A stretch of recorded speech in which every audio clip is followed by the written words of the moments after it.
Welcome to STV life. இன்னைக்கு வீடியோவில் நம்ம என்ன பார்க்க போகிறோம்னா, ஒரு முக்கியமான அரசியல் மாற்றத்தை பற்றி தான் பார்க்க போகிறோம். தமிழக வெற்றிக் கழக தலைவர் விஜய் அவர்கள் வர 2026 சட்டமன்ற தேர்தலில் பெரம்பூர் மற்றும் திருச்சி கிழக்குன்னு 2 தொகுதிகளில் போட்டியிடுறாரு.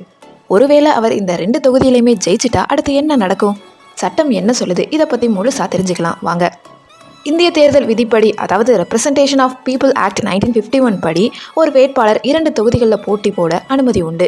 ஆனால் 2 இடத்துலையும் ஜெயிச்சிட்டா அவர் கண்டிப்பாக ஏதாவது ஒரு தொகுதியை மட்டும்தான் தேர்வு செய்ய முடியும். தேர்தல் முடிவுகள் வந்த 14 நாட்களுக்குள்ள விஜய் தான் எந்த தொகுதிக்கு எம்எல்ஏவா இருக்க போறாருன்னு முடிவு அறிவிக்கணும். இன்னொரு தொகுதியோட பதவியை அவர் ராஜினாமா செய்யணும். இதனால் அவர் ராஜினாமா செஞ்ச தொகுதி காலியானது என்று அறிவிக்கப்படும். தளபதி விஜய் ராஜினாமா செஞ்ச அந்த தொகுதிக்கு அடுத்த 6 மாதத்துக்குள்ள கண்டிப்பாக ஒரு இடைத்தேர்தல் நடத்தப்படும்.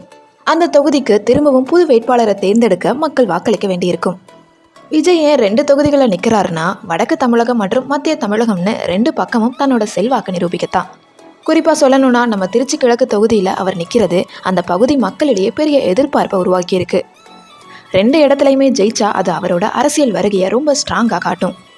ஒருவேளை விஜய் 2 தொகுதியிலையுமே ஜெயிச்சிட்டா அவர் சென்னையை தேர்ந்தெடுப்பாரா இல்லை திருச்சியை தேர்ந்தெடுப்பாரா?